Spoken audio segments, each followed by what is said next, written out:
হয়তো কোনো একদিন দেখা হয়ে যাবে তোমার আমার ৪০ বছর পর,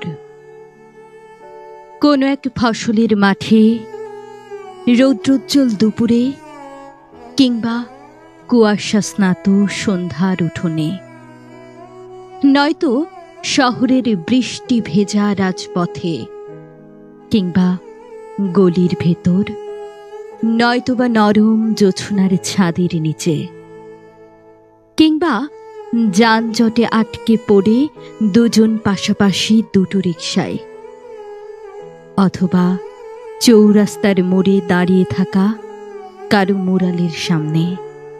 দেখা হয়ে যেতে পারে, দেখা হয়ে যেতে পারে রেল স্টেশনের নিঃসঙ্গ এক বেঞ্চে একাকী বসে থাকা অবস্থায়, নয়তো ট্রেনের কামরার মুখোমুখি হয়ে বসে চোখাচোখি হয়ে, কোনো ঔষধের দোকানে, কাঁচা বাজারে, কিংবা মাছের বাজারেও আকস্মিক হয়ে যেতে পারে দেখা। চিনেও চিনবে না, তুমি চিনেও চিনবে না আমাকে।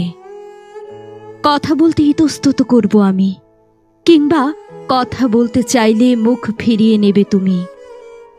তুমিও স্মরণ করতে চাইছো আমাকে।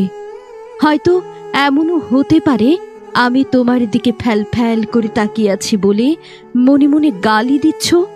বেহায়া কোথাকার, লজ্জা শরমের মাথা খেয়েছে। সুন্দরী মেয়ে দেখলেই হা করে গিলতে ইচ্ছে করে।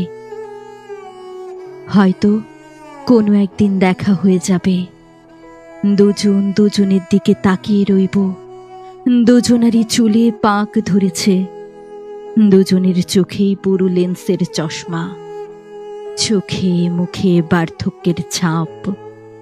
আমার মুখে চাপ দাড়ি, অথচ তোমার বার্ধক্যের শরীরেও এক সময়ের সেরা সুন্দরীর রূপের জৌলুস। মনে হবে কত জনমের চেনা আমরা, অথচ কেউ কাউকেই মনে করতে পারছি নে।